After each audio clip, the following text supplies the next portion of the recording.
नमस्कार साथियों, गौरव ज्ञान धारा में आप सभी का स्वागत है। और आपका अपना ये लक्ष्य भेदी बैच है वो आज से शुरू कर रहे हैं। इसमें क्या होगा, तो इसमें मैं आप लोगों को विश्व और भारत का जीके यानी कि स्पेशली भूगोल की बात करें तो ज्यादा ठीक रहेगा। विश्व का भूगोल जिसके अंदर आप लोगों के महाद्वीप, महासागर, वैश्विक पवन तंत्र, महासागरीय परिसंचरण वगैरह में सारा ही सब कुछ करवाऊंगा। जो सेकंड ग्रेड के आप लोगों के सिलेबस में दे रखा है वो सारी चीजें अपन विश्व भारत जीके से संदर्भित है वो सारी करेंगे। यही चीज लैब असिस्टेंट साइंस वालों के लिए भी है, तो साइंस वाले भी इससे पढ़ेंगे। और हर बार की तरह इस बार भी ईश्वर ने इतनी कृपा बना के रखी है कि ये बैच भी आप लोगों के निःशुल्क ही चलेगा। लेकिन मैं एक चीज में आप लोगों को आश्वस्त कर सकता हूं कि पैसे लेकर या पेड क्लास में जितनी मेहनत की जाए या की जाती है उससे थोड़ी सी ज्यादा मेहनत अपनी क्लास में की जाएगी और इतनी काफी है। मैं वो चीज पढ़ाऊंगा आप लोगों को जो एग्जाम में पूछा जाता है। जो देखो मतलब एग्जाम में क्या पूछा जाता है उसको भी थोड़ा सा समझना है ताकि आप लोगों को उसके अनुसार प्रिपेयर होना है। यदि अपन पुराने पेपर और प्रश्नों को देखें तो उसमें आप लोगों को इसमें मानचित्रों का अवलोकन बहुत अच्छी तरीके से करना है। विशेष रूप से जो सागर वगैरह दे रखे हैं उनकी लोकेशन पूछ ली जाती है, अक्षांश देशांतर रेखाओं के अनुसार पूछ सकते हैं।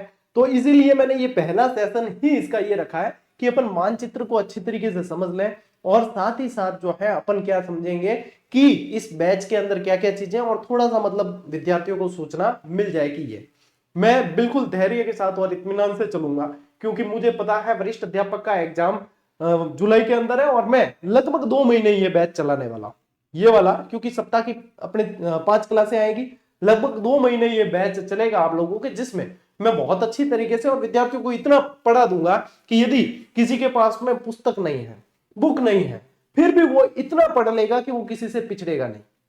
तो एक बात तो इससे तय है कि देखो ये जो क्लासें मैं लेता हूं वो पुस्तक सेलिंग के लिए नहीं है, क्योंकि मैं क्लास में ही इतनी आप लोगों के जान डाल दूंगा कि हाँ। लेकिन इसमें यह है कि जो जैसे सेकंड ग्रेड की तैयारी कर रहे हैं तो फिर बाद में क्या है कि हम जैसे चलते बैच में कई बार बता देते हैं और बताना पड़ता भी है क्योंकि विद्यार्थियों को सूचना नहीं मिल पाती। तो उसको आप इससे नहीं जोड़े क्योंकि इसमें इतना इनफ है, आप लोग बार बार पूछने की जरूरत भी नहीं है कि इस पार्ट के लिए आप लोगों को लगे कि मुझे क्या कोई किताब लेनी चाहिए या सिर्फ इस पार्ट को समझने के लिए आप निश्चिंत हो जाइए, कुछ भी आप लोगों को आवश्यकता उसमें नहीं पड़ेगी। बस नियमितता के साथ आप क्लास देखते रहिएगा, ठीक है। पूरे कंसेप्ट के साथ में चलेंगे अपन। मैं हर एक कंसेप्ट को क्लियर करने की कोशिश करूंगा आप लोगों के लिए और आप जैसे जैसे क्लास आगे बढ़ेगी आप खुद ही समझ जाओगे कि कहां से क्या प्रश्न बनते हैं और कैसे क्या है, ठीक है। लेकिन अभ्यास को अपना रणनीति का हिस्सा जरूर बनाना। जैसे ही यहां से क्लासेस चलेगी वैसे वैसे आप लोगों को प्रैक्टिस भी कर लेनी है, ठीक है। और इनकी जो पीडीएफ है, जो भी क्लासेस लूंगा मैं, तो पीडीएफ आपको टेलीग्राम पे भी अवेलेबल करवाएंगे और अपन अपनी वेबसाइट पे भी डाल देंगे, ggdhub.com वेबसाइट पे भी डाल देंगे पीडीएफ। और बैच को भी वहां पे भी आप लोगों के लिए सुविधा अनुसार वहां पे भी डिस्प्ले कर देंगे ताकि आप वहां से भी देखना चाहो तो कहीं दिक्कत नहीं आए, है ना। तो ये चीज है, वहां पे भी वो भी कहीं पैसे वैसे पेड कुछ भी नहीं है उसमें भी, ठीक है। तो पूरा ही आप लोगों के निःशुल्क है। और एक चीज जो विद्यार्थी नए जुड़ रहे हैं उन्हें बता दूं कि न तो देखो गौरव ज्ञान धारा कोई कोचिंग संस्था है और न इसे कोचिंग संस्था बनने का कोई शौक है। ये विद्यार्थियों की मदद के लिए, विद्यार्थियों की मदद से ही शुरू किया गया प्लेटफॉर्म है, जो विद्यार्थियों के प्रेम के कारण यहां पे आ गया है कि कोचिंग संस्थानों से कई ऊपर का दर्जा विद्यार्थी देते हैं। और हमारी, मैं समझता हूं, सौभाग्य है कि विद्यार्थी इतना प्रेम करते हैं। तो कोचिंग संस्था नहीं है उसके अनुसार आप ट्रीट नहीं करें, है ना। इससे बहुत भिन्न कंसेप्ट लेके चले हैं। यदि कोचिंग संस्था होती तो भैया 10,000 सब्सक्राइबर के बाद ही कोर्स लॉन्च कर दिए जाते।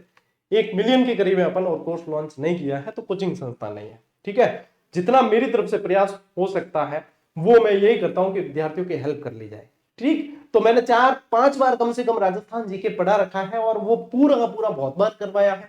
और इस बार 3 साल हो गए मुझे विश्व भारत ज्योग्राफी पढ़ाए, तो इसको जो है आज अपन शुरू करते हैं, ठीक है। अब देखो इस बैच की थोड़ी सी मैं आप लोगों को बता दूं कि इसके अंदर अपन क्या करने वाले हैं। इसके अंदर एक तो ध्यान रखें, आज से शुरू हो गया अपने बैच, है ना। तो थोड़ा सा देखो क्योंकि ये पहला सेशन है तो परिचय बता देता हूं।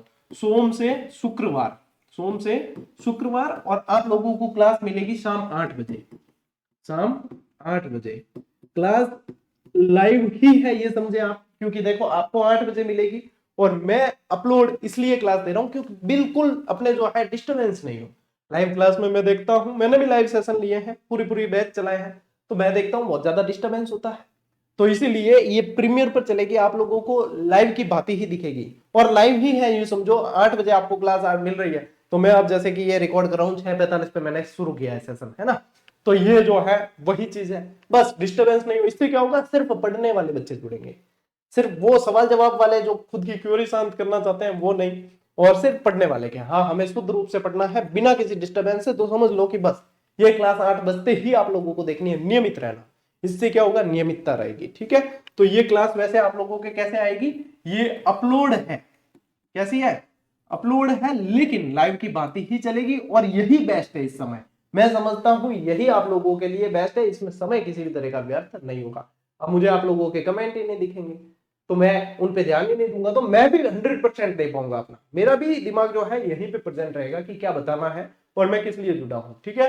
पीडीएफ इसकी मिलेगी या नहीं, विद्यार्थियों को पहले ही बता दूं, पीडीएफ इसकी जो है दी जाएगी आप लोगों को, एक तो मिलेगी आप लोगों को टेलीग्राम पे जुड़ जाना, या तो आप, ठीक है, टेलीग्राम पे जुड़ जाओ, है ना। कौन सा है, यही जो गौरव ज्ञान धारा, लेकिन GOURAV ये लगाना, ठीक है, GAU लगाओगे तो नहीं मिलेगा, इस पे जुड़ जाओ, इस पे जुड़ जाओ आप।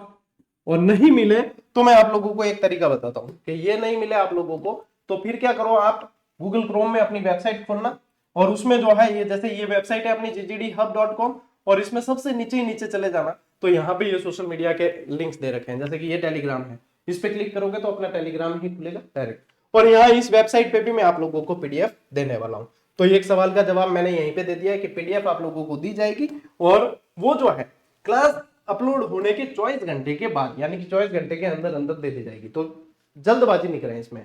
और सिर्फ पीडीएफ के उद्देश्य से आप पढ़ रहे हैं या जुड़े हैं तो मैं आपसे क्षमा चाहूंगा कि आप फिर नहीं जुड़े, क्यों, क्योंकि चीजें समझनी है, पीडीएफ और कंटेंट इंटरनेट की आज दुनिया में भरा पड़ा है, एक मांगने पर हजारों पीडीएफ मिल जाएगी, तो सिर्फ पीडीएफ के भरोसे पढ़ाई नहीं होती, समझनी होती है चीजें कि क्या कैसे है। और पिछली सेकंड ग्रेड की जो भर्ती फाइनल हो चुकी थी उसमें हजारों सिलेक्शन दिए अपन ने, सारे बच्चे लगभग बड़े हैं सेकंड ग्रेड से, तो अब आप लोगों के मन में ये शंका भी नहीं रहनी चाहिए कि क्या सिलेक्शन हो जाएंगे, क्या इनफ है, पर्याप्त है, सब चीजें जो है आप दिमाग से बाहर निकाल दो। तो ये मैन आप लोगों के यही जो दिमाग में शंका रहती है, तो अब मेरे ख्याल से शुरू करना चाहिए। देखो, मानचित्रों को बहुत अच्छी तरीके से अध्ययन करना, इसीलिए आज का पूरा सेशन मानचित्र वाला लिया है, और मानचित्र में बिना जो मैं मार्क करूंगा ऊपर वो भी मिटा के आप लोगों को प्योरली पीडीएफ दूंगा मानचित्र की, उसको सेव कर लेना, क्योंकि ये मानचित्र मतलब बहुत ढूंढ के लाए हुए हैं,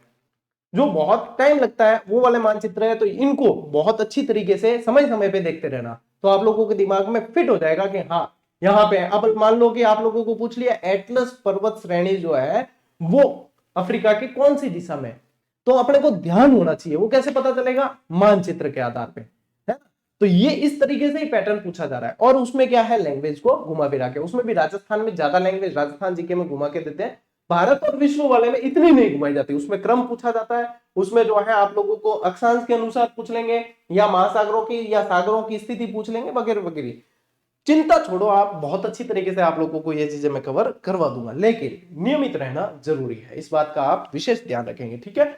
जैसे ही आप लोग यहाँ से पहला सेशन दूसरा सेशन पढ़ते हैं, अपन जैसे ही महादीप पढ़ेंगे, साथ साथ आप लोगों को प्रैक्टिस करनी है, उसके लिए जीजीडी एप्लीकेशन डाउनलोड कर लेना, और वहां पे टॉपिक वाइज टेस्ट सीरीज वरिष्ठ अध्यापक की वगैरह सब दे रखी है, उससे करो जम के प्रैक्टिस। क्यों, क्योंकि उसमें हमने सारे प्रश्न दिए और उनकी तगड़ी व्याख्या दी है वापस साथ में, कि आप लोग अपना पहले आकलन करें कि आपको कितना आया, फिर पेपर सबमिट करें, व्यू सॉल्यूशन में जाकर उसकी व्याख्या देखें कि हाँ ये चीजें इसके लायक है, और उनको फिर नोट भी कर सकते हैं।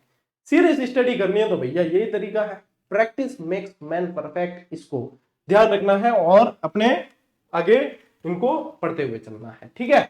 तो करें टाइम शुरुआत, ठीक है। चलिए अब देखो यहाँ पे कुछ सवाल बनते हैं जो मानचित्र से रिलेटेड है। क्या है कि सर्वप्रथम मापक के आधार पे विश्व का मानचित्र किसने बनाया, कि जब कई बार अपन देखते ना कि ये मानचित्र पैमाने पर आधारित नहीं है, तो यहां पे आप लोगों को यह ध्यान रखना है कि सर्वप्रथम मापक के आधार पे विश्व का मानचित्र किसने बनाया है, तो वो बनाया है एनेक्सीमेंडर ने। किसने बनाया है, एनेक्सीमेंडर ने बनाया है, ये ध्यान रखना है आप लोगों को, एनेक्सीमेंडर ने बनाया है। अब देखो विश्व ग्लोब का निर्माता, मानचित्र तो मान लीजिए आपने दीवार पे लाके टाक दिया तो वो मानचित्र है। अच्छा, मैं मानचित्र और इनके विश्लेषण के लिए जो है एक ऑक्सफोर्ड यूनिवर्सिटी की, देखो ये मार्केटिंग नहीं है क्योंकि ये तो मुझे भी फ्री में मिली है किताब, तो ये नहीं है क्योंकि हमारे विद्यालय में ये किताब लाइब्रेरी में आई थी, मैं पुस्तकालय प्रभारी हूँ। तो ये किताब के अंदर क्या होता है कि इसमें मानचित्र बहुत अच्छे दिए। अब विद्यार्थी हर एक किताब को हर टॉपिक के लिए तो नहीं खरीद सकता ना, तो इसीलिए मैं ये सेशन लेके आया हूँ।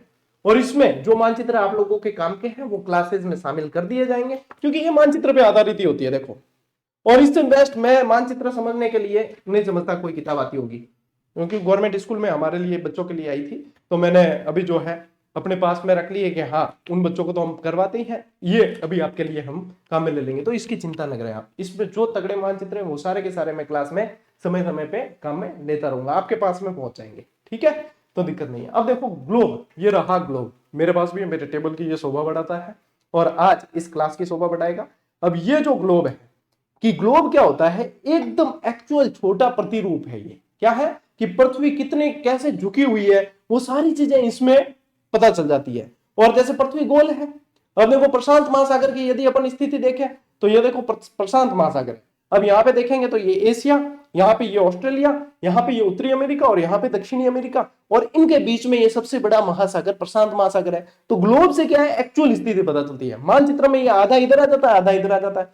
तो ये ग्लोब का जो है निर्माण, ग्लोब का निर्माण सर्वप्रथम किसने किया, ग्लोब का निर्माण किया सर्वप्रथम मार्टिन बेहम ने। किसने किया, मार्टिन बेहम ने ग्लोब का निर्माण किया है, ये ध्यान रखना है आप लोगों को, ठीक है। अब देखो भारत का प्रथम मानचित्र किसने बनाया, भारत का प्रथम मानचित्र बनाया एन विले ने। किसने बनाया, एन विले ने बनाया, और 1752 में बनाया था। कब बनाया था, 1752 में, ये भी ध्यान रखेंगे। और विश्व मानचित्र पर सर्वप्रथम भारत को किसने दर्शाया, देखो भारत का मानचित्र बनाना अलग बात है, और विश्व के मानचित्र पे भारत को किसने दर्शाया है, तो वो दर्शाया है टोलमी ने। किसने दर्शाया है, टोलमी ने दर्शाया है। तो बेसिक चीजें हैं, थोड़ी सी ध्यान रखनी पड़ेगी। और विश्व मानचित्र पर सर्वप्रथम देशांतर रेखाएं खींचने का काम किसने किया, देशांतर रेखाएं कैसी होती है, ऐसी खड़ी, और अक्षांश रेखाएं कैसी होती है, आड़ी, अक्षांश रेखाएं आड़ी, देशांतर रेखाएं खड़ी होती है। तो ये खींचने का काम किसने किया है, ये किया है भाई साहब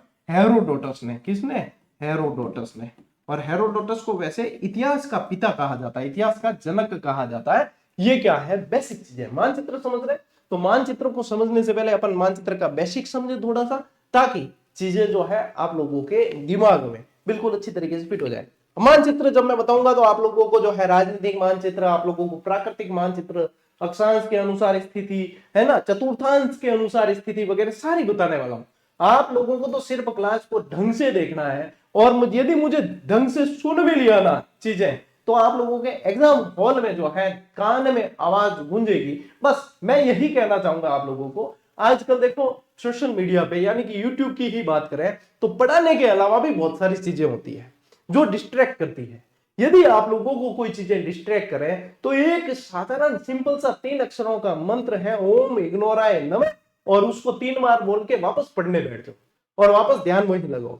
कई सारी कंट्रोवर्सी चलती है यूट्यूब पे, अनवांटेड, ध्यान ही नहीं देना आपने। क्योंकि देखो ध्यान देने से क्या होगा, नुकसान किसका, स्टूडेंट। आपको तो सिर्फ और सिर्फ पढ़ना है, मैं पढ़ा रहा हूं आप लोगों को, आप पढ़ो दम लगा के। देखो सफलता के झंडे गाड़ने तो पढ़ना पड़ेगा, बाकी सारी चीजें जो है आप लोग भूल जाइए। मैं हमेशा कहता हूं बच्चों को कि घोड़े के है ना ऐसे बंदोली के अंदर यहाँ लगाई उड़ा है ना, तो देखो ना, क्योंकि घोड़ो है नहीं अन्य अन्य देखी तो डिस्टर्ब हो जाए, क्योंकि बंदोली में तैयार हुआ घना मिनक है, तो अन्य अन्य देख डिस्टर्ब हो जाए, तो घोड़े यूं लगा दिया, अगर तेरा काम है इसी तो चाल लो। आप भी जो है इस समय इसी पद्धति को अपनाओ, अपने इधर उधर देखना है।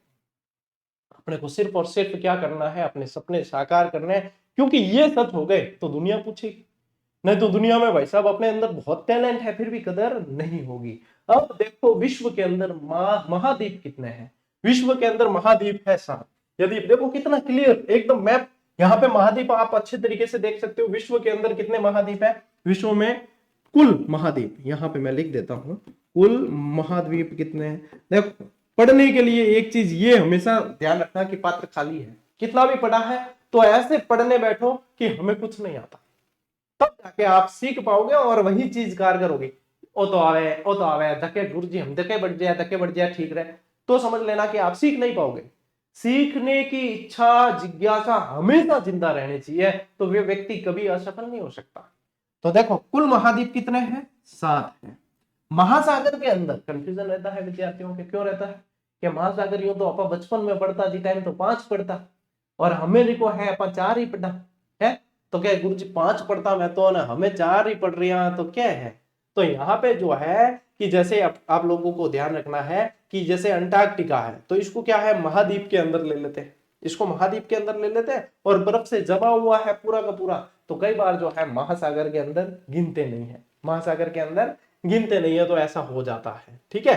इसीलिए इसको वैसे दक्षिण सागर आ गया, फिर अंटार्कटिका अपन पढ़ते थे, तो यहाँ पे इसको महाद्वीप के अंदर मान लेते हैं। अब देखो महाद्वीप कौन कौन से 7 है, तो आप लोगों को ध्यान होने चाहिए। वैसे तो अपन एक एक महाद्वीप को बहुत डिटेल में पढ़ने वाले हैं, बिल्कुल विस्तृत, कुछ भी नहीं छोड़ेंगे अपन, ठीक है। लेकिन फिर भी 1 नंबर पे अपन ले लेते हैं एशिया, क्योंकि एशिया अपना खुद का है महाद्वीप, और 2 नंबर पे आप लोगों के अफ्रीका, 3 नंबर ये देखो यूरोप आ गया, 4 पे आप लोगों के उत्तरी अमेरिका आ गया, 5 पे आप लोगों ने ले लिया दक्षिणी अमेरिका, फिर आप लोगों के कौन सा बचा, एक तो बचा 6 नंबर पे आप ले लो यहाँ पे ऑस्ट्रेलिया, और फिर जाओ आ जाएगा 7 नंबर पे अंटार्कटिका। तो 7 तो है महाद्वीप, और इनकी लोकेशन ध्यान रखो। अब इनके आसपास के सागर ध्यान रखने पड़ेंगे, इनके आसपास के महासागर ध्यान रखने पड़ेंगे, ये महाद्वीप आपस में कैसे जुड़े हैं वो ध्यान रखना पड़ेगा। इसलिए जब जब आप लोगों के सामने मैप आए तो उसको बहुत ध्यान से देखना है। चलिए अब देखते हैं, सबसे पहले ध्यान से देखने की बात हुई तो ये रहा एशिया महाद्वीप। अब एशिया महाद्वीप में आप लोगों को क्या दिख रहा है, एशिया महाद्वीप में यहाँ पे देखोगे तो अरब सागर दिख रहा है, यहाँ पे देखोगे तो बे ऑफ बंगाल दिख रहा है, और यदि इसकी आकार देख लिया जाए तो ये इस तरीके से आकार हो रहा है, और ये क्या है, इंडियन ओशियन है, यानी कि हिंद महासागर का आकार कैसा हुआ बेटा, हिंद महासागर का आकार एम आकार का हो गया। अब इसके यहाँ पे अपन इस तरफ चले गए तो देखो ईस्ट चाइना सी है, ठीक है, साउथ चाइना सी है, यहाँ पे देखोगे तो बेरिंग सी है, और बेरिंग जल संधि भी है, यहाँ बेरिंग जल संधि भी है जो एशिया को उत्तरी अमेरिका से जोड़ने का काम करती है। अब ये देखो पृथ्वी गोल है, इसको गोल कर देंगे, यहाँ पे एशिया, और यहाँ पे देखो यहाँ पे भी बेरिंग सी, यहाँ पे भी बेरिंग सी। चलिए ग्लोब काम में आएगा ना, ग्लोब कब काम में आएगा, ये देखो ये एशिया, और यहाँ पे ये जो है ये 2 चीजें दिख रही है आपको, यहाँ पे तो एशिया है, यहाँ पे है उत्तरी अमेरिका, और इनको जोड़ने का जो काम करता है वो बेरिंग सी कहते हो आप, या फिर बेरिंग जल संधि कह सकते हो। क्या कह सकते हो,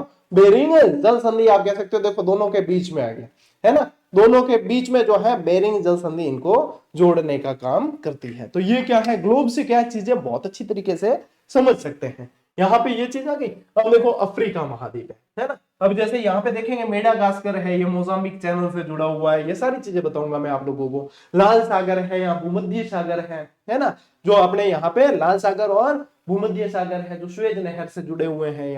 यहाँ पे देखोगे तो पनामा नहर आएगी आगे, यहाँ पे देखोगे तो ये प्रशांत महासागर आ गया, सबसे बड़ा प्रशांत महासागर है। यहाँ ऊपर अपने आर्कटिक ओशियन यानी आर्कटिक महासागर आ गया, है ना। तो ये सारी चीजें जो है अपन और अभी डिटेल में देखेंगे, और ये पीडीएफ में आप लोगों को बहुत अच्छी तरीके से एचडी क्वालिटी के अंदर से शेयर कर दूंगा। टेलीग्राम से जुड़ जाना आप, और वहां पे आप लोगों को ये चीज मिल जाएगी, वेबसाइट पे भी डाल दूंगा, इजी रहेगा, है ना। तो स्क्रीनशॉट का इस सेशन में आप स्क्रीनशॉट इतना क्लियर नहीं आ पाएंगे मैप के, तो आप इसमें स्क्रीनशॉट की चेष्टा न करें। अब देखो यहीं पे, यहाँ पे अब जो है मैंने ये मैप किस लिए लिया है, ताकि अपन जो है महासागरों को भी अच्छे से नोट कर सके। देखो एक तो आप लोगों के इंडियन ओशियन, एक पैसिफिक ओशियन, प्रशांत महासागर, जो सबसे बड़ा कौन सा है वो पैसिफिक ओशियन है, प्रशांत महासागर सबसे बड़ा महासागर है। और फिर आपको ध्यान रखना है, ये इंडियन हो गया, ये अटलांटिक महासागर है। अटलांटिक महासागर देखोगे तो एस आकार में है, यहाँ पे देखो इसको जो देखोगे तो ऐसे एस आकार के अंदर है, ये एम आकार बताया ही था आप लोगों को, है ना। फिर ये क्या है, साउथर्न सी दक्षिण सागर है, और यहाँ पे ऊपर देखोगे तो आर्कटिक सागर है। अब वैसे जो है आप लोगों को 4 ही ओशियन ध्यान रखने हैं, महासागर 4 ध्यान रखने हैं, क्योंकि नीचे अंटार्कटिका जो है ना उसको अब इतना मानते नहीं है, अस्तित्व में इतना है नहीं ऐसा मानते हैं, ठीक है। तो ये महासागर आप लोगों को ध्यान रखने हैं। अब देखो, अब मैं आ जाता हूं यहाँ पे, ये मैन है स्लाइड, ये मैन क्यों है, क्योंकि इसको जो है इस मैप को मैंने चतुर्थांश के अंदर बांट दिया है। चतुर्थांश समझते हो, चौथा हिस्सा। और इस पैटर्न पे आप लोग देख लेना कि सवाल आप लोगों को पूछा जाएगा। जिस पैटर्न पे आरपीएससी चलना चाहती है, जिस पैटर्न पे कर्मचारी चयन बोर्ड चलना चाहता है, अपन उसी पैटर्न को पकड़ लेंगे तो बेटा कहीं से भी प्रश्न बनाओ तो मेरा उद्देश्य ये रहेगा कि विद्यार्थी पिछड़े नहीं, विद्यार्थी किसी से भी पिछड़े नहीं, मतलब आपको नहीं आएगा ना सवाल, वो किसी को भी नहीं आएगा। फिर इस बात को आप मान कर चलना, क्योंकि सेशन क्लास जैसे जैसे आगे बढ़ेगी वैसे वैसे आप लोगों को इसका भान होता चला जाएगा। देखो अब इसको क्या किया है, इसको बांट दिया है भैया अपन ने 4 लाइन में। अब जो बीच में से बिल्कुल निकलती है सेंटर से, वो कौन सी होती है, अपने ग्रीनविच रेखा होती है। कौन सी होती है, ग्रीनविच रेखा होती है ना, जो सेंटर से निकलती है। और यहां ऐसे वो देशांतर के अंदर तो ग्रीनविच हो गई, और यहां पे देखेंगे अपन तो इसको बोलते हैं भूमध्य रेखा। इसको क्या बोलते हैं, भूमध्य रेखा बोलते हैं। ठीक है, अक्षांश और देशांतर की रीट एसएसटी संभव बैच के अंदर मैंने करवा रखा है, उसके अंदर आप क्लास जाके देख सकते हो, तो वहां पे वो भी आप लोगों को देखने को मिल जाएगी। इक्वेटर बोलते हैं इसको,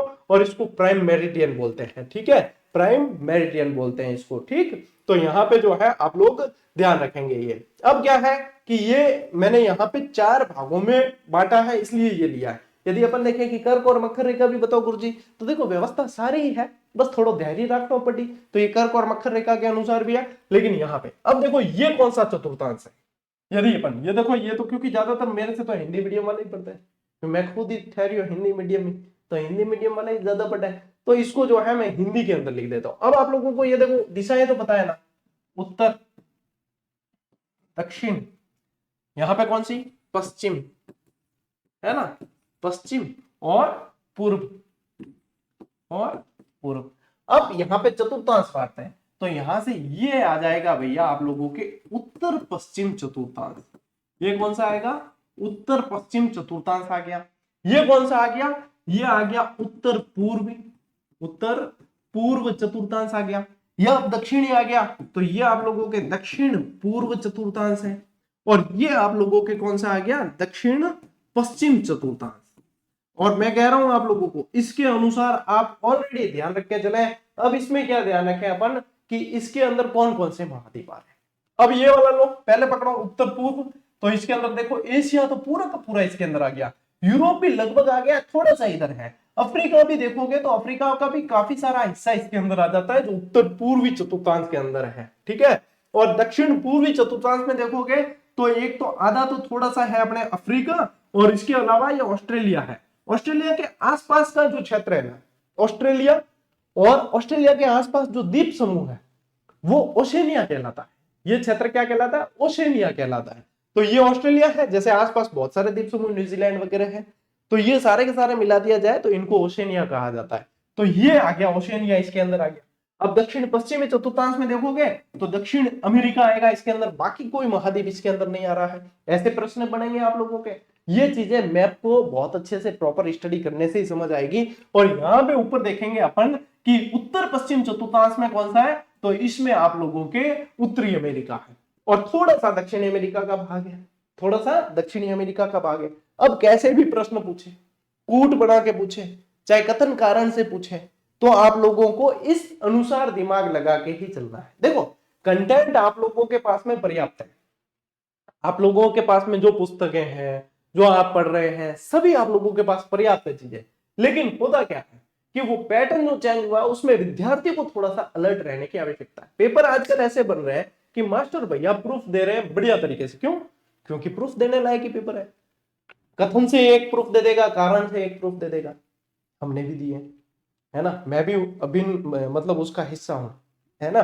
तो प्रूफ देने लायक तो है, लेकिन एक्चुअल सिचुएशन जो विद्यार्थी वहां एग्जाम हॉल में बैठ के करता है वही जानता है कि उस कथन को कारण से मैच करना, समझना, और फिर ये व्याख्या करता है नहीं करता, इस चीज को समझने में एक प्रश्न में 10 मिनट चले जाते हैं, यदि ढंग से कोई समझना चाहे।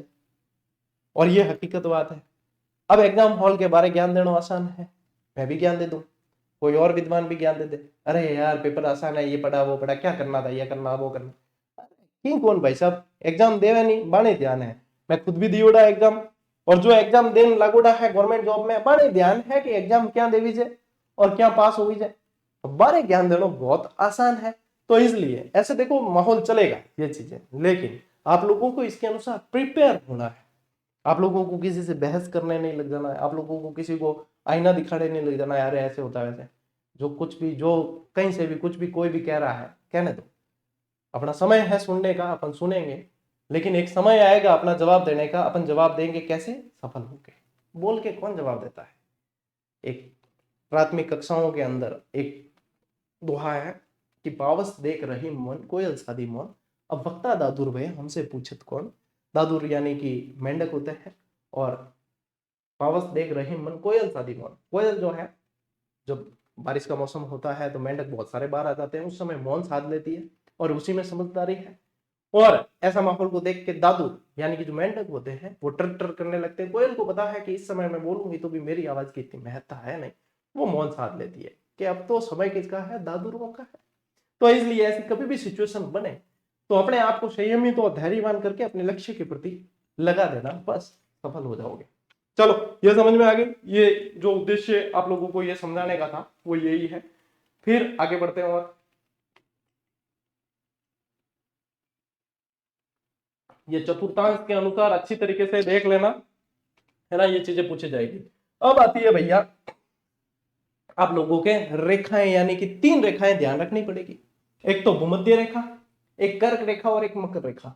भूमध्य रेखा, कर्क रेखा, मकर रेखा। अब देखो भूमध्य रेखा, अब जिसके अंदर नाम में ही मध्य है, भूमध्य, यानी कि भू के बिल्कुल मध्य से निकलती है।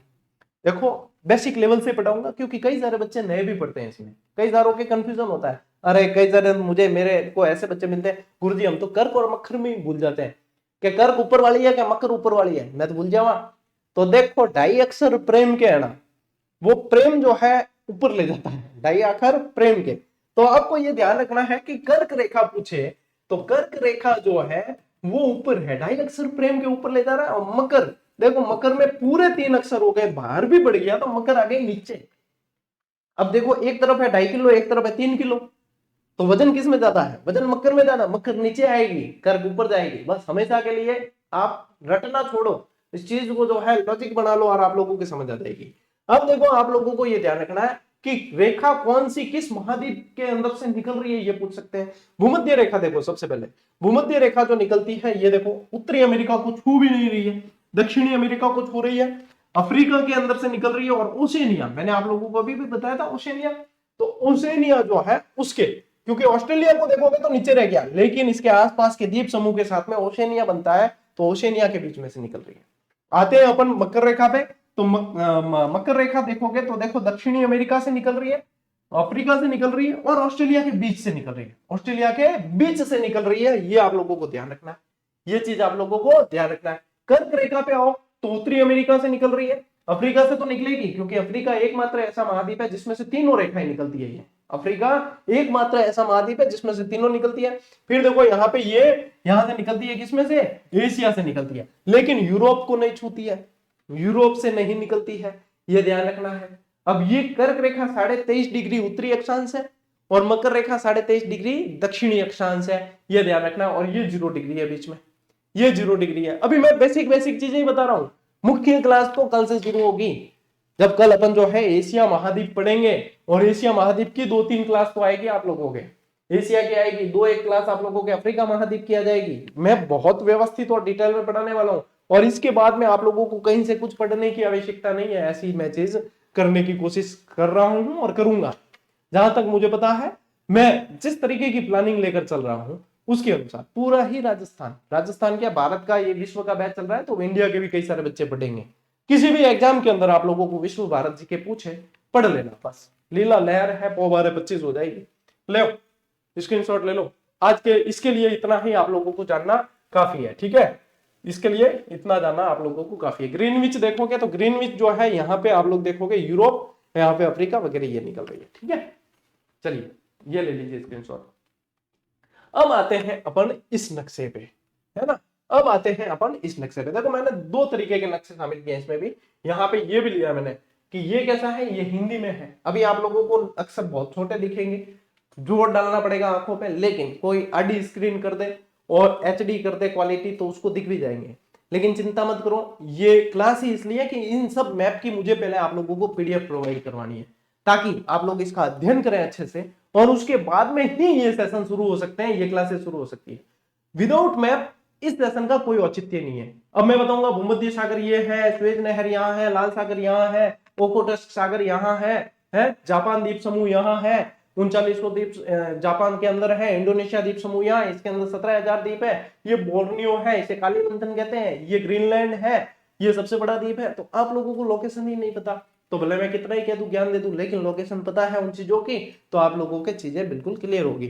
तो देखो इस मैप से देख लेते हैं। अब इसमें क्या है, इसमें यहाँ पे भी दे रखा है ना, और यहाँ पे ये थोड़ा ज्यादा क्लियर है और ज्यादा व्यवस्थित दे रखा है। तो इसमें देखो थोड़ा सा मैं आप लोगों को मुख्य मुख्य चीजें बता देता हूं, ठीक है। अब ये आ गया एशिया और यूरोप कैसे दिखता है, जैसे शामिल हो, लेकिन एशिया और यूरोप किससे अलग होता है, या इनको कौन जोड़ता है, ऐसे पूछ सकते हैं और ऐसे पूछते भी हैं।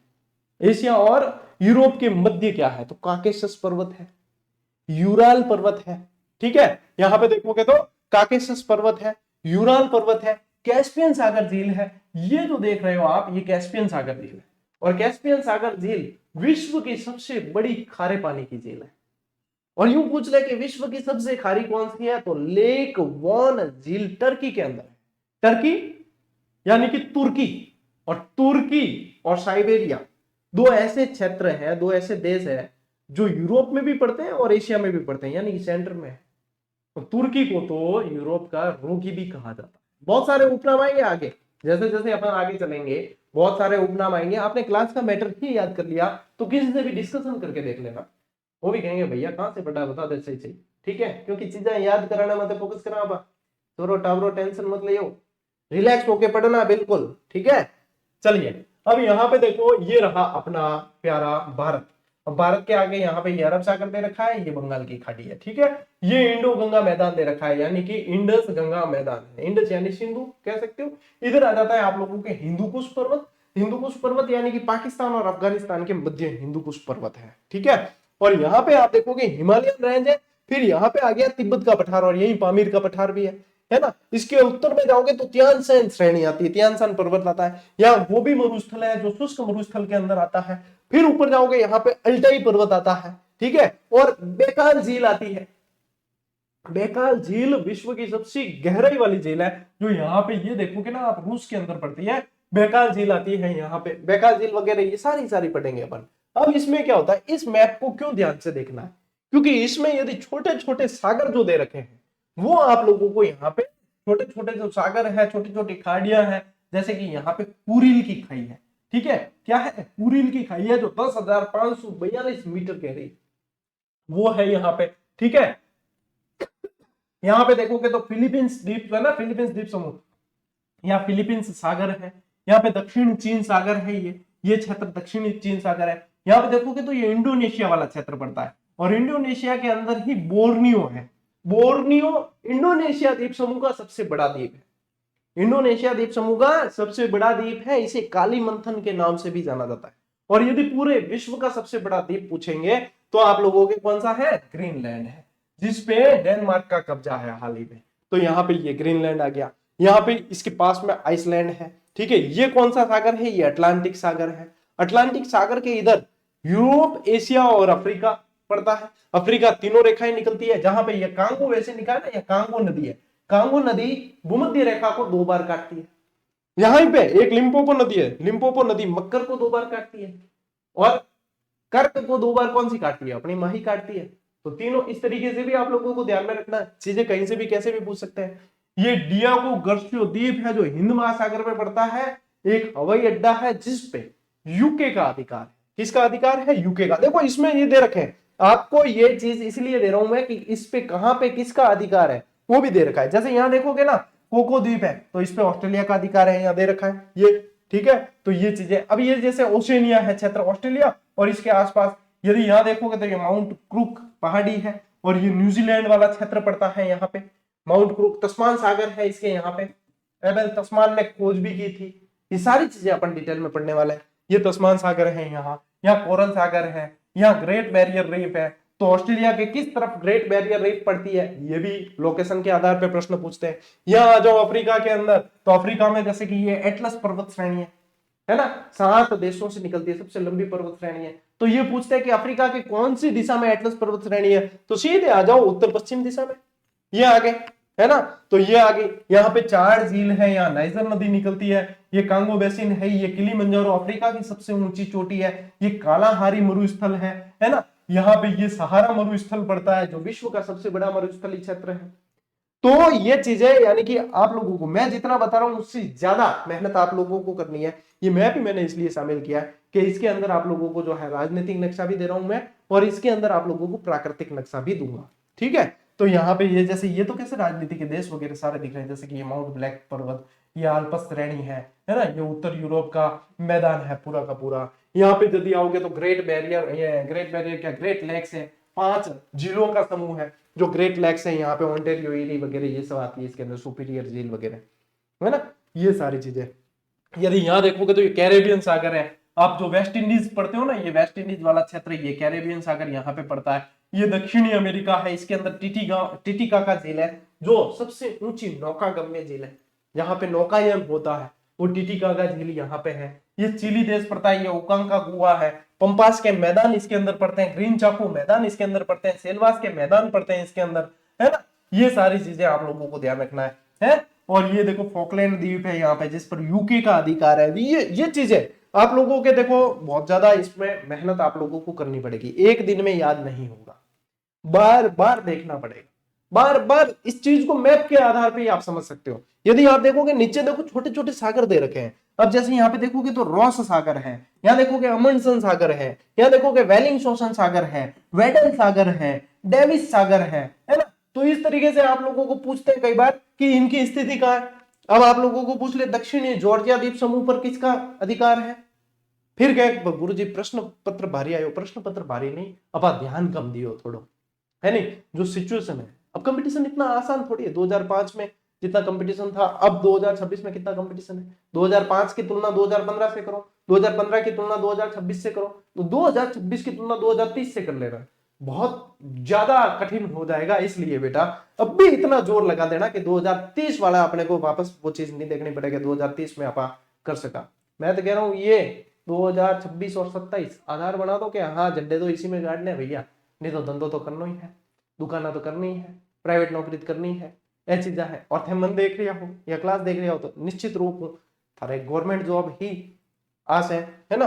तो ये चीज है, ये कैप ऑफ गुड होप, ये सारी मैं स्टोरी बताऊंगा आप लोगों को, है ना। यहाँ पे ये मोजाम्बिक चैनल से मेडागास्कर द्वीप से जुड़ा हुआ है अफ्रीका, यहाँ पे ये आ गया, ये गिनी की खाड़ी है। इसी तरीके से यहाँ ऊपर देखोगे तो देखो बैफिन की खाड़ी है, यहाँ पे, यहाँ ब्यूफोर्ड सागर है, यहाँ पे लेब्राडोर सागर है, यहाँ हडसन की खाड़ी है, यहाँ अलास्का की खाड़ी है, ये बेरिंग सागर है, बेरिंग जल संधि से ये जुड़े हुए हैं आपस के अंदर, है ना। यहाँ पे देखोगे तो ये भूमध्य सागर है और यहाँ ये लाल सागर है। यहाँ पे अदन की खाड़ी है, ये अदन की खाड़ी है। यहाँ पे ये सारा इंडोनेशिया द्वीप समूह दे दिया है, फिलीपींस सागर है, मनीला है, यहाँ पे चावल अनुसंधान केंद्र है। तो बहुत सारी चीजें हैं जो मेरे मेरे दिमाग में तो मतलब हर क्षेत्र को देखने पे एक ना एक पॉइंट याद आ रहा है, लेकिन वो मैं कैसे सिस्टमेटिक बताऊंगा। ऐसे तो बताऊंगा तो आप लोग तनाव में आ जाओगे, ये सारी चीजें कि अरे यार गुरुजी को तो याद है हमें याद नहीं। तो देखो मैंने तो कई टाइम होगा आने पढ़ा था और आने पढ़ता, तो ऐसे है कि आपका भी जैसे जैसे समय निकलेगा तो चीजें याद होगी, ऐसे नहीं होगी। अपन महाद्वीप वाइज जैसे चीजें पढ़ेंगे ना तब याद होगी। अच्छा इसी को अपन देखते हैं प्राकृतिक नक्शे पे देख लेते हैं थोड़ा सा। प्राकृतिक नक्शे में क्या है कि वही चीजें बताते हैं, जैसे नदियां बताएंगे, पहाड़ बताएंगे, ये बताएंगे। तो मैंने इसको भी शामिल किया है, जैसे कि बिस्के की खाड़ी पूछ ले तो बे ऑफ बिस्के यहाँ दे रखा है, नॉर्थ सी पूछ ले आप लोगों को, ठीक है, नॉर्वेजियन सी पूछ ले ये यहाँ पे, तो ये कारा सागर वगैरह पूछते हैं आप लोगों को, ये आ गया यहाँ पे। तो इस मैप को भी मैंने शामिल किया, प्राकृतिक मैप को भी शामिल किया है ना। ये मोजाम्बिक चैनल, ये मेडागास्कर बेसिन आ गया, और ये कैप अंगुल्हा से, ये कैप ऑफ गुड होप है ना। और यहाँ पे ये आ गया आपके कैप हॉर्न, इसका आकार जो है हॉर्न के जैसा है इसलिए इसको कैप हॉर्न कहा जाता है। ये आ गया, ये पेरू बेसिन आ गया। तो ये कैसा है, ये मैप आ गया आप लोगों के पास में प्राकृतिक। इनको अच्छे से देखना, मैं पीडीएफ जैसे टेलीग्राम पे शेयर करूंगा, इनको सेव करें, इनको जैसे जूम करोगे ना पीडीएफ में फिर फटेगा नहीं आगे। और ये क्वालिटी अच्छी ली है मैंने, जो आप लोगों के परफेक्ट मैप है ना उनको ही शामिल किया है। तो आज का ये सेशन ही इसलिए मानचित्र वाला है, ठीक है। तो ये हो गया, ये हो गया, ये हो गया, नहीं ठीक है चलिए। और साथ में मैंने आप लोगों के लिए क्या लिया है, प्लेट विवर्तनिक थ्योरी है एक, आप लोगों को पता है प्लेट विवर्तनिक थ्योरी। अब मान लीजिए कि एग्जामिनर जो है भैया भरोसा नहीं है कि भी बता दे, प्लेटो में भी सवाल पूछ सके, पूछता भी है। तो प्लेट विवर्तनिक थ्योरी में बहुत सारे नाम आते हैं, बहुत सारे नाम, जो विल्सन का भी आता है, हैरी हैस का भी आता है, वैगनर का भी आता है, तो बहुत सारे नाम इसके अंदर आते हैं, है ना।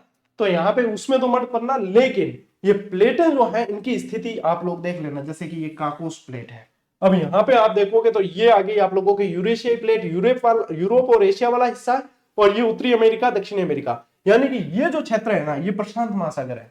तो प्रशांत महासागर की प्लेट आ गई। यहाँ पे जैसे कैरोलिन प्लेट की स्थिति पूछ ले आप लोगों को, है ना, आप लोगों को पूछ ले कि ज्वान दी फ्यूका प्लेट कहाँ है, तो ये मैप मैंने इसलिए प्लेट वाला भी शामिल किया है कि आप लोग इसको भी ढंग से जो है प्लेट वाले मैप को भी ध्यान से, प्लेट विवर्तनिक थ्योरी क्या है, प्लेटें आपस में टकराई और उसके बाद में जो है पहाड़ों की ऊंचाइयां बनती गई, पहाड़ बनते गए, है ना, तो पहाड़ पर्वत वगैरह बने हैं। तो ये प्लेटों की जो है स्थिति, इसके कारण इसको यहाँ पे आप लोगों को मैंने ये शामिल किया है। जैसे यूरेशिया प्लेट है, ये मध्य अटलांटिक कटक है, यहाँ पे अरेबियन प्लेट है, इंडो ऑस्ट्रेलिया प्लेट है, जावा ट्रेंच के यहाँ पे पड़ती है। तो इनको भी आप अच्छी तरीके से स्टडी करेंगे। अब जैसे यहाँ पे अपसारी सीमा, अभिसरण, अभिसारी सीमा और रूपांतर सीमा दे रखा है, तो बच्चे वापस कंफ्यूज क्या गुरुजी ये क्या है। तो अपने देखो प्योर भूगोल, तो मतलब भूगोल विषय वाले जो होते हैं ना, जैसे कि जिसको भूगोल विषय से ही फर्स्ट ग्रेड देनी है या वो इसमें पढ़ते हैं, लेकिन फिर भी इनके लिए भी मैंने आप लोगों को शामिल किया है कि सीमाओं के प्रकार है। तो अपसारी में क्या होता है, दूर जाती है नई प्रॉपर्टी का निर्माण होता है, और भूवैज्ञानिक विशेषता यानी इसमें कटक और दरार घाटी बनती है। अभिसारी के अंदर यानी कि टकराते हैं एक दूसरे से, प्रॉपर्टी का विनाश होता है, और वलित पर्वत, खाई या ज्वालामुखी का निर्माण होता है इससे। रूपांतर के अंदर क्या होता है, समांतर खिसकते हैं एक दूसरे के, न तो निर्माण होता है न विनाश होता है, इनसे भ्रंश बनते हैं, फॉल्ट्स बनते हैं। तो ये जो है प्लेटों में हलचल होती है उनसे। तो बेसिक बेसिक चीजें हैं, कहीं भी अधूरा अपन नहीं छोड़ा अपन ने, वो सारी चीजें यहाँ पे क्लियर की है मैंने, ठीक है। तो ये क्या करेंगे आप लोगों के लिए अब होमवर्क है भाई, मैथ है या स्कूल मास्टर, तो माने क्या होमवर्क डालने की आदत बड़ी बड़ी है ना।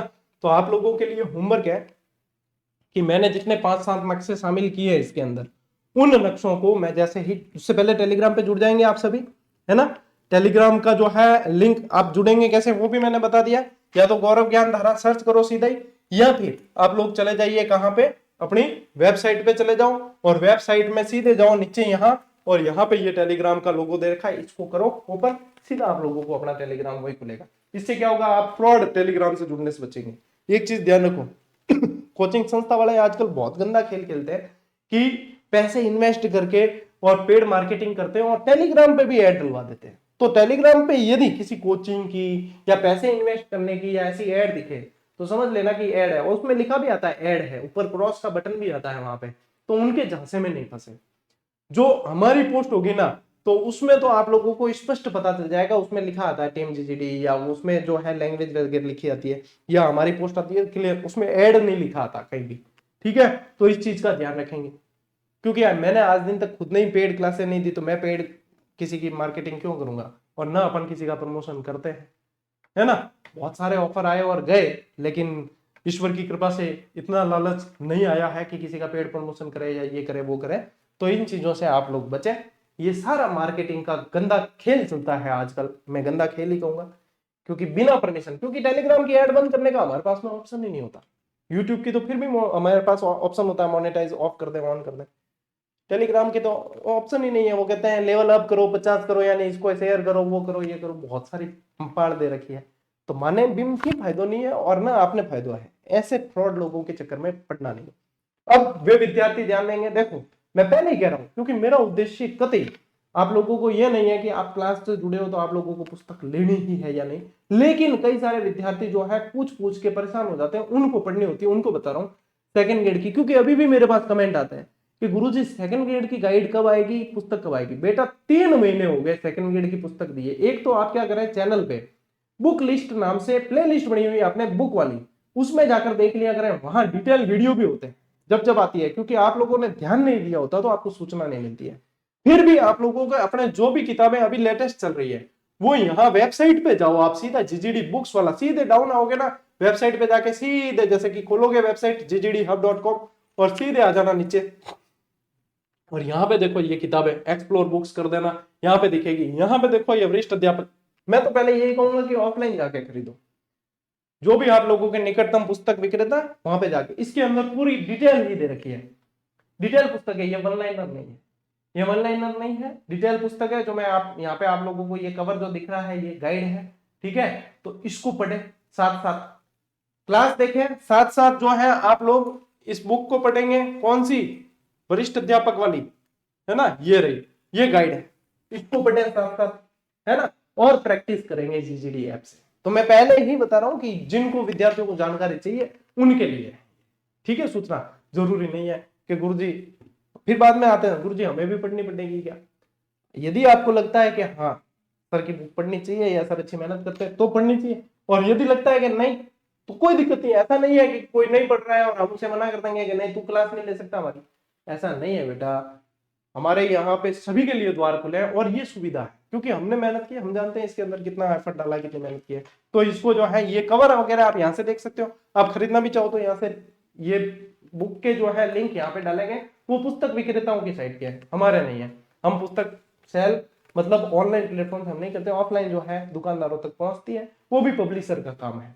मेरा काम है कंटेंट लिखना, उसको पहुंचाना, और पब्लिशर का काम है उन्हें देना। तो हमारा क्या है, मैं इसमें ही नहीं पढ़ता कि तुम मेरे ही ऐप से खरीदो या मेरे ही यहाँ पे ऐसे वैसे, कुछ नहीं। पब्लिशर का काम है तो वो है, ठीक है। चलो, तो आज का ये सेशन कैसा रहा वो बताना है, साथ ही साथ कल से अपन एशिया महाद्वीप को पढ़ना शुरू कर देंगे, है ना।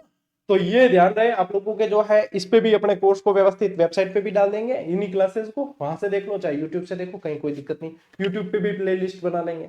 तो आज का ये सेशन कैसा रहा, अपने सभी विद्यार्थियों तक, सभी साथियों तक इसे साझा करना भूलना नहीं है ना। और जान लगा देंगे भैया कि लोग पूछेंगे कि कैसे किया, और आप लोग मुस्कुरा के कह देना कि हर रोज हारा हूं एक दिन जीतने के लिए। बस यही वाला जवाब देना है अपने को, और उसके लिए दिन रात एक कर देनी है। और मैं तो हूं ही आप लोगों के साथ कंधे से कंधा मिला के आगे बढ़ने के लिए, साथ साथ चलने के लिए, और पिछड़ने नहीं दूंगा, इस बात को ध्यान रखना। जी जान लगा देंगे अपन इस बैच के अंदर, हर बैच में लगाते हैं तो इसमें भी लगाएंगे डंके की चोट पे, और बहुत शानदार तरीके से पढ़ने वाले हैं। निश्चिंत रहो, यहाँ पे आप लोगों को पेड क्लासेस नहीं मिलेगी।